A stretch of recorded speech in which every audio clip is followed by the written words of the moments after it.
क्या आपको पता है कि केजरीवाल जी को गिरफ्तार क्यों किया है? केजरीवाल जी को एनडीए के एक एमपी के बयान पर गिरफ्तार किया है। उनका नाम है मगुंटा श्रीनिवासलू रेड्डी यानी एमएसआर। एमएसआर आंध्र प्रदेश से एनडीए के एक सांसद हैं। एमएसआर ने ऐसा क्या बयान दिया जिससे आपके मुख्यमंत्री केजरीवाल को गिरफ्तार कर लिया? 17 सितंबर 2022 को एमएसआर के ठिकानों पर ईडी की रेड हुई। उनसे पूछा गया कि क्या वो कभी केजरीवाल जी से मिले हैं। उन्होंने कहा, हाँ, मैं 16 मार्च 2021 को केजरीवाल जी से दिल्ली सचिवालय में उनके दफ्तर में मिला था। मैं दिल्ली में एक फैमिली चैरिटेबल ट्रस्ट खोलना चाहता था। उसके लिए दिल्ली के सीएम से जमीन के बारे में बात करने गया था। केजरीवाल जी ने कहा, लैंड एलजी के पास है, एप्लीकेशन दे दो, हम देखते हैं, और कहकर चले गए। ईडी को एमएसआर का जवाब पसंद ही नहीं आया। ईडी ने कुछ दिन बाद एमएसआर के बेटे राघव मगुंटा को गिरफ्तार कर लिया। फिर से एमएसआर के और बयान लिए गए, मगर वो अपना पहले वाला बयान ही दोहराते रहे क्योंकि वही सच था, और उनके बेटे राघव रेड्डी की बेल खारिज होती रही। इस दौरान सदमे से राघव की पत्नी यानी एमएसआर की पुत्रवधू ने आत्महत्या करने की कोशिश की और उनकी बूढ़ी मां बहुत बीमार हो गई। इन सब को देखते हुए बेटे के लिए बाप भी टूट गया।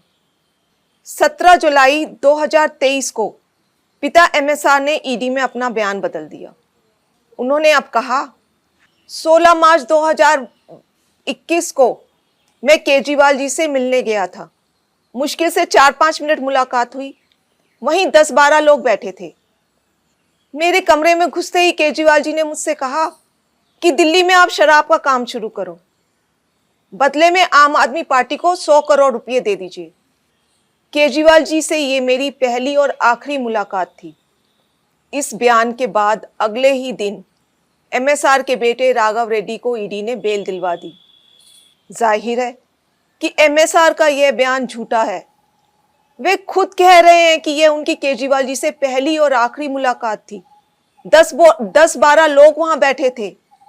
अगर किसी को किसी से पैसे मांगने भी थे तो वह क्या कोई किसी अजनबी से पहली मुलाकात में ही 10-12 लोगों के सामने इस तरह पैसे मांग लेगा?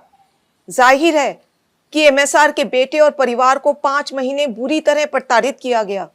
इसीलिए एमएसआर ने अपने बेटे को बचाने के लिए झूठा बयान दिया, और इस बयान को देने के बाद 2 दिन में ही एमएसआर के बेटे को बेल मिल जाती है। इन सब बयानों से एक बात तो साफ हो गई कि अपने बेटे को जेल से निकलवाने के लिए एमएसआर ने झूठा बयान दिया। कोर्ट ने भी केजरीवाल जी को बेल देते हुए यही माना कि ईडी ने बेल का लॉलीपॉप देकर बयान लिया बिना किसी सबूत के। आपके बेटे केजरीवाल जी को एक गहरे राजनीतिक षड्यंत्र का शिकार बनाया गया है। वो एक सामान्य पढ़े लिखे देशभक्त और कट्टर ईमानदार व्यक्ति हैं।